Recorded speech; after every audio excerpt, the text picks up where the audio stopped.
Good evening and thank you for joining us. I'm Martin Bashir in for Lawrence O'Donnell tonight. The president said yesterday in Chicago that Mitt Romney's experience as chief executive of Bain Capital does not mean he can create jobs as president of the United States. Today, Vice President Joe Biden translated that message for his New Hampshire audience. Making money for your investors, which Romney did very well, is not the president's job.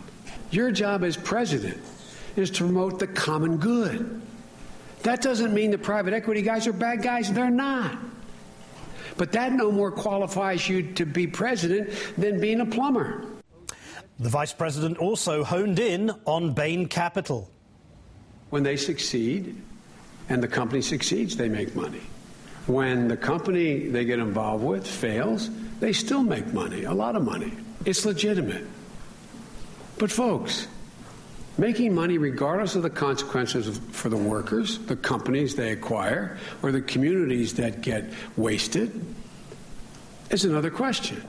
Now, Republicans like to note that some Democrats are uncomfortable with the Obama campaign's mentions of Mitt Romney's record at Bain Capital. A new pro-Obama super PAC ad reminds Republicans that some Republicans do not share that discomfort. I happen to think that companies like Bain Capital could have come in and helped these companies if they truly were venture capitalists, but they're not. They're vulture capitalists. Somebody who's very wealthy comes in, takes over your company, takes out all the cash, and leaves behind the unemployment. I think that's not a model we want to advocate, and I don't think any conservative wants to get caught defending that kind of model. Governor Romney has claimed to have created 100,000 jobs at Bain, and people are wanting to know, is there proof of that claim, and was it U.S. jobs created for United States citizens? And that's fair. That's not negative campaigning. That's fair to get a candidate to be held accountable. Absolutely. That was Sarah Palin speaking to Sean Hannity in January. When Palin sat down with Hannity last night, she magically no longer harboured such concerns about Mitt Romney's record on so-called job creation. Obama doesn't understand the free market system, and he will condemn private equity because he doesn't understand the benefits of private equity in job creation. A new NBC News Wall Street Journal poll released this evening shows what Americans think about Bain Capital. 9% describe their feelings toward Bain Capital as positive. 19% describe their feelings as negative. 53% are not sure or not familiar with Bain Capital. The NBC News poll also shows President Obama holding a narrow lead over Mitt Romney. Obama polls at 47%, 4 points ahead of Romney's 43%. Joining us now is Karen Finney, former DNC Communications Director and current MSNBC political analyst, Jonathan Capehart, Washington Post opinion writer and also an MSNBC political analyst, and Jared Bernstein, former chief economic advisor to Vice President Joe Biden and current MSNBC contributor. Thank you to all of you for joining me tonight. Karen, we have Democrats who say they're uncomfortable criticizing Mitt Romney's record at Bain. But has the president and now the vice president articulated an attack that all Democrats can agree on?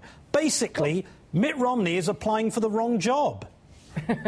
Absolutely. I mean, as usual, the president articulated the message better than just about anybody else. And I think Joe Biden this time followed the president quite well in making the point that this has nothing to do with, is Bain a good company or not?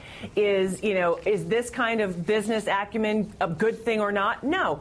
The question is, the 15 years that he ran this company, what was the total picture of the record? Not just, here's where we did okay, but let's see what really happened in the life cycle of that company. And I think that's part of what some of these outside groups are trying to show, is that perhaps jobs may have been created initially in the interim, but then while the investors were able to make their money back, people, their pensions were reduced, they lost their jobs. So there's a total picture here that's worth looking at. Indeed. Jonathan, it appears that the vice president and president are saying that when you are president, you're president of the people, not president of profits. You're the president of communities, not the president of cash.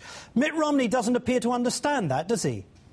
Well, not in the way he's running his campaign. I mean, the president is basically contrasting two different skill sets and trying to make the people, hoping the American people will understand that what Mitt Romney did as the founder of Bain Capital is not the same skill set you need in the Oval Office when you have to worry about everyone. And as you and I discussed earlier today on your show, Mitt Romney is oh so happy to talk about the good stories and the good things, the good record, such as it is, that he amassed while at Bain, but doesn't want to talk about these uncomfortable, the uncomfortable record of Bain during his time there, because you're talking about companies that were closed, people who lost their jobs, people who lost benefits, and other things that would ring to the heart of the anxiety that people feel right now. Indeed. Jonathan, thank you for mentioning my own broadcast. I don't have to do that.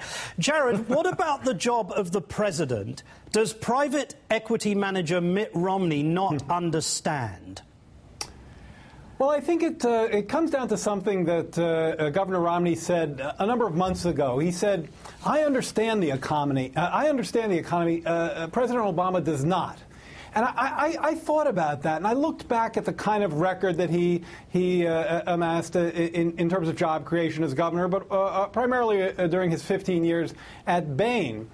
And I thought, he has a very unique, very private equity, very financial market kind of understanding of the economy, the kind of understanding you'd expect from someone in that position. And if you look at the goals of private equity, and I agree with the president and the vice president, there are laudable aspects of those goals. Nowhere on that scorecard will you find job creation. It is not there. The goal of private equity is to maximize profits for its shareholders. Job creation isn't one of those goals. And if you're a private equity owner and you tell your clients, I'm not really thinking about profits here, I'm thinking about job creation, you're not really doing private equity. So yes, it's a very different understanding for a completely different set of criteria. And yet, Karen, it is Mitt Romney who has sold himself on the basis of this career.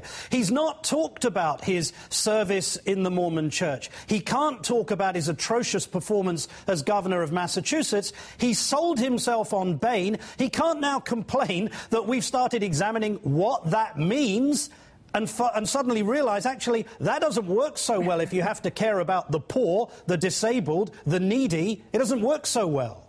Well, that's right. I mean, one way to think of it, Martin, maybe is that if you want to take that sort of private equity or that shareholder perspective, you have a much more diverse group of invested interests when you are the president than when you are, in the kind of business that Mr. Romney was in.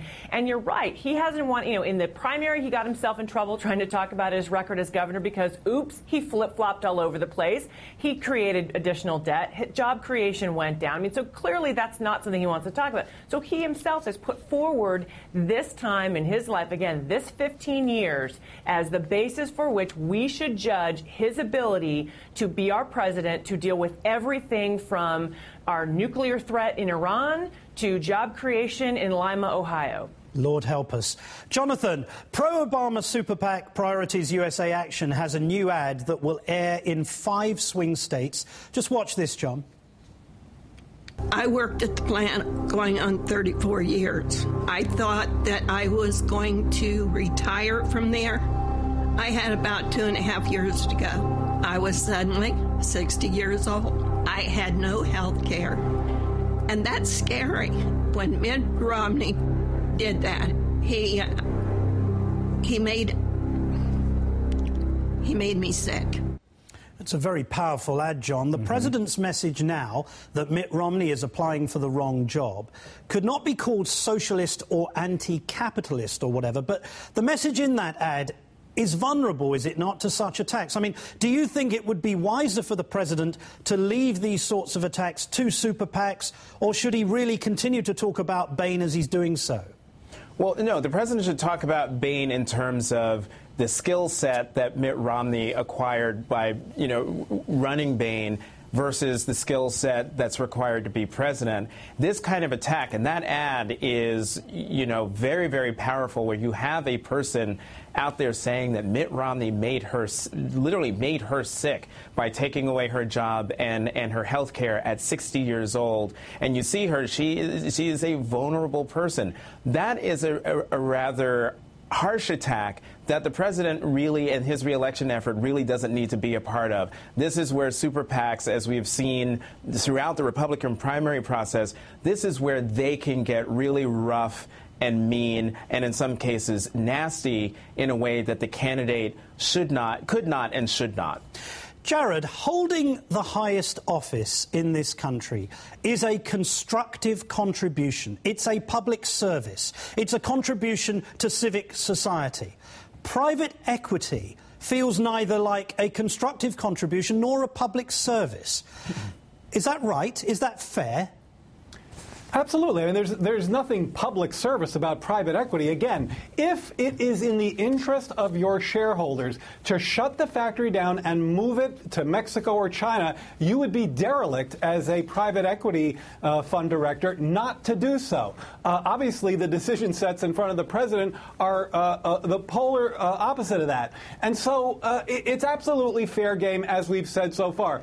But I think what's particularly telling, just to get back to what I think is at the core of all this, when Mitt Romney says, I understand the economy, he's not talking about the economy of the people in that ad. He's not talking about the economy that's been facing elevated unemployment for years. He's not talking about the economy with the largest gaps between high and low income people that we've seen in decades. He's not talking about an economy that's suffering from fiscal constraints that his kinds of plans would make so much worse. The kind of economy he's talking about are the types that we've been discussing around the problems associated with private equity. Final question to you, Karen.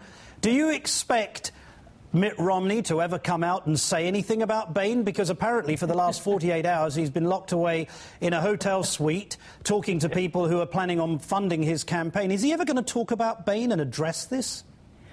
It doesn't appear so, and it's surprising given how many times this has come up. I mean, it's almost like, frankly, his campaign staff is derelict in their duty to not have a solid answer on this by now. It's not the first time they've had to deal with this. The one final point I'd like to make, though, Martin, is if you look at our fabulous NBC News Wall Street Journal poll, one of the most interesting pieces in there, it shows that there's still a lot of room to define what his business role was. And to Jared's point, does he really understand the economy? I mean, again, there's this sort of mix that people think working in business is a good thing, maybe not a good thing. They don't really know. So I think that's going to be the conversation we'll certainly have, not from Romney, over the next several months. Karen Finney, Jonathan Capehart and Jared Bernstein, thank you so much, all of you, for joining us. Thanks, Martin. As Governor Romney pretends his business record qualifies him to be president, the Republican women of the House of Representatives pretend they're fighting every day for every woman in America. Melissa Harris Perry and Crystal Ball are here to remind these congresswomen of their actual record and the record of the Republican Party. There's another fight over at Fox News. Karl Rove and Sarah Palin don't see eye to eye over how best to attack the president. Plus, the absolute weirdest Ronald Reagan story we've heard in decades. And later, the congressional candidate who not only advocates for the national legalization of medical marijuana, he actually lights up on the campaign trail and is promising to do so on the steps of the Capitol if he wins. We'll introduce you to Andrew Caffrey just ahead on The Last Word.